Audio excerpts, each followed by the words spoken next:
Vous voulez apprendre à faire le patron et coudre ce modèle de poignet? Venez, je vous montre. On commence par mesurer le tour de main à ce niveau en prenant bien le pouce. Ici, moi j'ai eu 21 cm. Je reporte cette valeur à laquelle je rajoute 2 cm de couture, donc c'est 23 cm. Pour la largeur, je prends la largeur souhaitée fois 2 plus 2 cm. Pour un bracelet de 3 cm, j'aurai donc 3 fois 2 plus 2 qui me fait 8 cm. Attention, cette largeur doit être enlevée de la longueur de la manche. Si la manche fait donc 60 cm, dans ce cas-là, elle sera de 60 moins 3 qui fait 57 cm.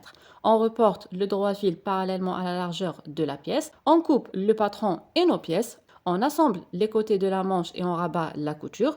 On plie notre pièce de bracelet endroit contre endroit dans ce sens et on pique à 1 cm du bord.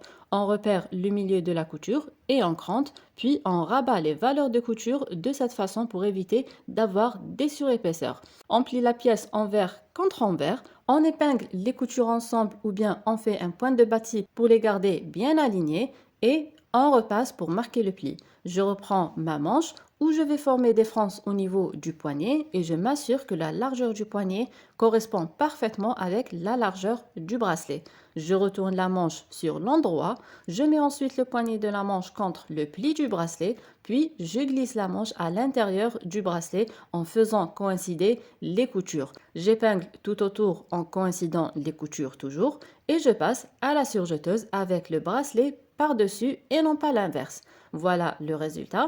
Je termine par abattre la couture vers le côté manche et là, vous voyez que les coutures sont bien alignées. N'hésitez pas à me laisser vos commentaires, un petit cœur et de vous abonner pour plus d'astuces, couture et patronage.